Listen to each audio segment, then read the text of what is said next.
السلام علیکم ورحمۃ اللہ وبرکاتہ۔ سن 1980 کی دہائی میں برطانیہ میں روتے بچے کی تصویر بہت مشہور ہوئی۔ اس تصویر نے لوگوں کے دلوں میں خوف پیدا کر دیا۔ اخباروں نے رپورٹ کی کہ ہر گھر جہاں یہ تصویریں لٹکی ہوئی ہیں، اچانک حادثات، آگ کے واقعات، چھوٹے چھوٹے نقصانات ہونے لگے۔ کہا جاتا ہے تصویر کا یہ معصوم چہرہ صرف آنسو نہیں بلکہ ایک شیطانی اثر کی علامت تھا۔ سب سے عجیب بات یہ ہے کہ جب بھی تصویر کے ساتھ آگ لگتی، تصویر محفوظ رہ جاتی، مگر گھر کے لوگ، ان کی زندگی برباد ہو جاتی۔ اخبار نے خبردار کیا جو بھی اس تصویر کو اپنے گھر میں رکھے گا وہ اپنی زندگی کے لیے خطرہ مول لے رہا ہے۔ اس طرح 1922 میں مصر کے صحرا میں ایک عجیب اور حیرت انگیز دریافت ہوئی۔ ماہر آثار قدیمہ ہاورڈ کارٹر نے ایک نوجوان فرعون توتن خامون کی قبر کھولی۔ دنیا کے سامنے فرعون کی دولت، سونے کے تابوت، ہزاروں قیمتی اشیاء، مگر اسی دریافت کے ساتھ ایک خوفناک کہانی شروع ہوئی۔ کچھ دنوں کے بعد کارٹر کی ٹیم کی ارکان اچانک پراسرار موتوں کے واقعات اور عجیب بیماریوں کا سلسلہ شروع ہوا۔ ان واقعات نے دنیا کو حیران کر دیا اور لوگوں میں یہ مشہور ہو گیا کہ یہ فرعون کی بد دعا یا پھر اس کی قبر سے ملنے والے خزانے کا کوئی پر اسرار اثر ہے۔ انگلینڈ 18ویں صدی میں تھامس بسبی نام کا ایک مجرم جسے پھانسی دی گئی، لیکن اس نے اپنی آخری سانس سے پہلے ایک خوفناک بد دعا کی، جو بھی میری کرسی پر بیٹھے گا اس کی موت یا بدقسمتی یقینی ہے۔ اور اس کے بعد جو بھی اس کرسی پر بیٹھا اس کی زندگی میں حادثات، بیماریاں، اچانک نقصانات شروع ہو گئے۔ یہ کرسی اب عجائب گھر میں رکھی ہوئی ہے۔ لوگ خبردار کیے جاتے ہیں کبھی بھی اس پر نہ بیٹھیں ورنہ بد دعا کا اثر آپ کو پکڑ سکتا ہے اور آپ کا پیچھا کر سکتا ہے۔ اس طرح کوہنور کی کہانی، جو کہ قیمتی ہیرا، اس سے بھی زیادہ دلچسپ۔ یہ ہیرا صدیوں تک بادشاہوں کے قبضے میں رہا، مغلوں سے لے کر سکھوں تک، اور آخر میں انگریز تک یہ پہنچا۔ اس کے بارے میں کہا جاتا ہے کہ یہ صرف عورت کے ہاتھوں میں محفوظ رہتا ہے، مرد کے ہاتھوں میں آتے ہی تباہی اور بربادی لاتا ہے۔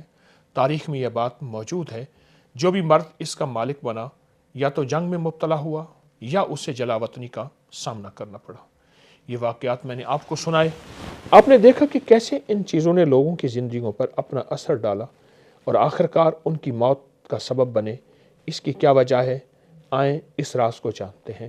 دنیا کی تقریباً ہر تہذیب میں یہ عقیدہ پایا جاتا ہے کہ چیزوں میں انسان کی نیت اور احساسات اور جذبوں کا بہت زیادہ اثر ہوتا ہے، چاہے وہ کسی دعا کے ذریعے برکت ہو یا کسی بد دعا کے نتیجے میں نحوست ہو۔ چیزیں ہر قسم کی توانائی کو اپنے اندر جذب کرتی ہیں۔ انسان کے گمان کا اس کے اعمال اور ارد گرد کی چیزوں پر گہرا اثر پڑتا ہے۔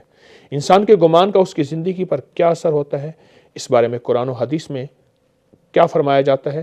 اللہ جل شانہ نے فرمایا، تمہاری اس بدگمانی نے جو تم نے اپنے رب سے کر کے رکھی ہے تمہیں ہلاک کر دیا اور آخرکار تم نقصان اٹھانے والوں میں ہو۔ یہ آیت ہے، اس کا ترجمہ ہے سورۃ حامیم سجدہ کا اور 23ویں نمبر کی آیت ہے۔ اس طرح ایک حدیث قدسی ہے، اللہ پاک فرماتے میں اپنے بندے کے گمان کے مطابق ہوں جیسا وہ گمان مجھ سے رکھے گا۔ غزوہ تبوک کے سفر میں جب رسول اللہ صلی اللہ علیہ وسلم کا گزر مدائن صالح کی عذاب یافتہ بستی حجر پر ہوا تو آپ نے صحابہ کرام کو اس علاقے سے تیزی سے گزرنے کا حکم فرمایا۔ خود چادر سے سر اور چہرہ مبارک ڈھانک لیا اور تیزی سے سواری گزار کر آپ وہاں سے تشریف لے گئے، اور اس کے علاوہ آپ نے صحابہ کرام نے اور آپ کے ساتھ جو اہل البیت تھے ان کو ان علاقوں کے کنووں سے پانی بھرنے سے بھی منع فرمایا۔ تو بعض صحابہ نے عرض کیا، ہم تو ان کنووں سے پانی بھی بھر لیا ہے اور اس پانی سے آٹا بھی گوندھ لیا ہے۔ آپ نے فرمایا، اس پانی کو بھی گرا دو اور آٹے کو بھی گرا دو۔ اور بعض روایت میں آتا ہے آٹا اونٹوں کے سامنے بطور چارہ ڈالنے کا حکم دیا کہ آٹا اونٹوں کو کھلا دو۔ آپ نے صحابہ کرام سے فرمایا، جس کنویں سے معجزے کے طور پر ظاہر ہونے والی اونٹنی پانی پیتی تھی اس سے پانی بھر لو، یعنی مدائن صالح علیہ السلام کی وہ جو اونٹنی تھی اس سے معجزے کے طور پہ جو پانی پھوٹا تھا اس سے پانی بھر لو۔ صحیح بخاری کی یہ روایت ہے۔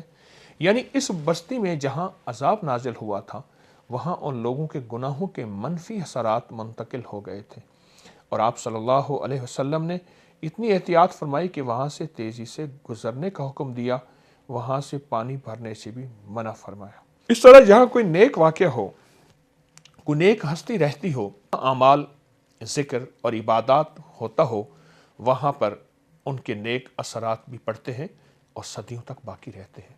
शाह वली अल्लाह मुहद्दिस देलवी रहमतुल्लाह अलैह एक जगह से गुजरे, फरमाया नूर की बारिश हो रही है, क्योंकि यहाँ सदियों पहले एक अल्लाह वाले रहते थे।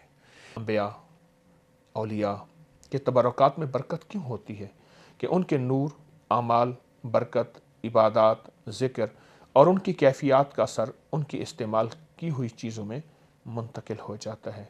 साइंसी वजूहात जो मैं आपको बताना चाहूँगा, साइंस इस बारे में क्या कहती है? क्या साइंस भी चीज़ों पर मनफी या मुस्बत असरात को मानती है? अंग्रेज़ की क्या तहकीक है? इस बारे में आपको मैं जदीद तहकीक बताता हूँ। बाज़ माहिरीन का ख्याल है इंसान की नीयत और शऊर मादी अशिया पर असर डाल सकते हैं। विलियम टिलर ने अपनी मशहूर किताब में कहा है कि इंसानी नीयत मादी निज़ाम में काबिल पैमाइश तब्दीली पैदा कर सकती है। अल्लाह अकबर। 1997 की यह तहकीक है, 1997 की यह तहकीक है। और आगे सुनिए, कार्ल जंग ने एक नज़रिया पेश किया। इंसानों के दरमियान एक मुश्तरका लाशऊरी निज़ाम होता है जिसमें कदीम यादें, अलामतें और जज्बात महफूज होते हैं। गैस्टन बैचलार्ड ने लिखा है कि इंसान अपने ख्वाब और खौफ चीज़ों में मुनकिस देखता है। ये सारी साइंसी तहकीक जिसके मैंने चंद हवाले दिए हैं, शुरू में जितने भी पुरस्कार वाक़यात मैंने आपको बताए, वो सब भी इस बात की तरफ इशारा करते हैं। एक शख्स ने मुझे ख़त लिखा जिसका पूरा वाक़या अबकरी मैगज़ीन सितंबर 2025 के सफ़ा नंबर 56 पर छपा। वो कहते हैं, मुझे शुरू से पुरानी और नायाब चीज़ें रखने का शौक़ था। हमारे शहर में एक मशहूर बाज़ार जिसमें अक्सर नायाब और पुरानी चीज़ें दस्तयाब होती थीं, ख़ासतौर पर वो चीज़ें जो बैरून ममालिक से आती हैं। हस्ब मामूल बाज़ार गया तो वहाँ बाज़ार में एक दुकान पर एक छोटा सा सुनहरी एहराम का मॉडल मेरी तवज्जो का मरकज़ बन गया। ये अजीब दिलकश चमक रखता था। एहराम के बारे में सुन रखा था कि उनके अंदर अनोखे तिलिस्मात और राज होते हैं। एहराम का मॉडल काफ़ी पुराना था, इसमें अजीब कशिश सी कैफियत मुझे महसूस हुई। दिल में ख्याल आया क्यों ना इसे घर की मैं ज़ीनत बना लूँ। चुनांचे मैं उसे ख़रीद कर घर ले आया। दिल को बहुत खुशी हुई, लेकिन यह खुशी ज़्यादा देर कायम न रह सकी। जब भी मैं उस एहराम को हाथ में लेता, एक बेचैनी और इज़्तिराब महसूस होता। वो अलमारी जिसमें वो एहराम रखता था, उससे अजीब आवाज़ें आना शुरू हो गईं, जैसे कोई अंदर से खटखटा रहा। घर में भी अजीब तब्दीलियाँ आने लगीं। लड़ाई झगड़े, नुकसान, ज़हनी परेशानी, बेसकूनी जैसी कोई मनहूस चीज़ और उसका साया पूरे घर पे छा गया। यहाँ तक कि नींद भी डरावने ख्वाब में बदल गई। मैंने फ़ैसला किया इस एहराम को ख़त्म कर देना चाहिए। हथौड़े से टुकड़े टुकड़े कर दिया।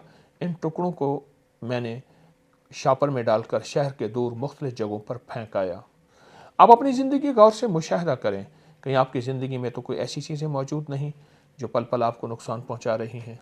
आपके घर में लड़ाई झगड़े बेसकूनी का सबब बन रही हैं, आपके कारोबार और रिस्क को खा रही हैं, अपने घर में बीमारियां, जादू, जिन्नात और बंदिश को लाने का सबब बन रही हैं। अपनी सोहबत दोस्तियों पर नज़र रखें। आप जो मोबाइल पर देख रहे हैं उस पर नज़र रखें। आप क्या सुन रहे हैं, क्या बोल रहे हैं, हर चीज़ का असर आपकी ज़िंदगी में है। और क्या आपके घर में ऐसी चीज़ें हैं जो सुकून, आफ़ियत, बरकत, रहमत, तरक्की और रूहानियत को दाखिल करती हैं? आपको एक अमल भी बताता हूँ जिससे अगर आप पर किसी चीज़ का कोई बुरा असर या नस्ल दर नस्ल चला आ रहा तो इंशाअल्लाह ख़त्म हो जाएगा और आप हमेशा हिफाजत में रहेंगे। ला हौला वला कुव्वता इल्ला बिल्लाहिल अलीय्यिल अज़ीम। इसकी एक तस्बीह रोज़ाना अपने घर, ख़ानदान, औलाद का तस्वर करते हुए अवल आखिर दरूद शरीफ के साथ पढ़ने का मामूल बना ले। इसके बारे में हदीस में आया है, ला हौला वला कुव्वता इल्ला बिल्लाहिल अलीय्यिल अज़ीम 99 दुनियावी उखरवी बीमारियों की दवा है, जिसमें सबसे अदना और हल्की बीमारी गम है। अल्लाह पाक हमें इन चीज़ों पे यकीन अता फ़रमाए। रूहानियत की दुनिया में सारी कायनात के राज हैं और रूहानियत की दुनिया ही हमारे मसाइल का हल है। आएँ रूह की दुनिया को अपने मन में, अपने जज्बों में जज्ब करें और इंशाअल्लाह ज़िंदगी में सुकून, राहत और चैन पाएँ।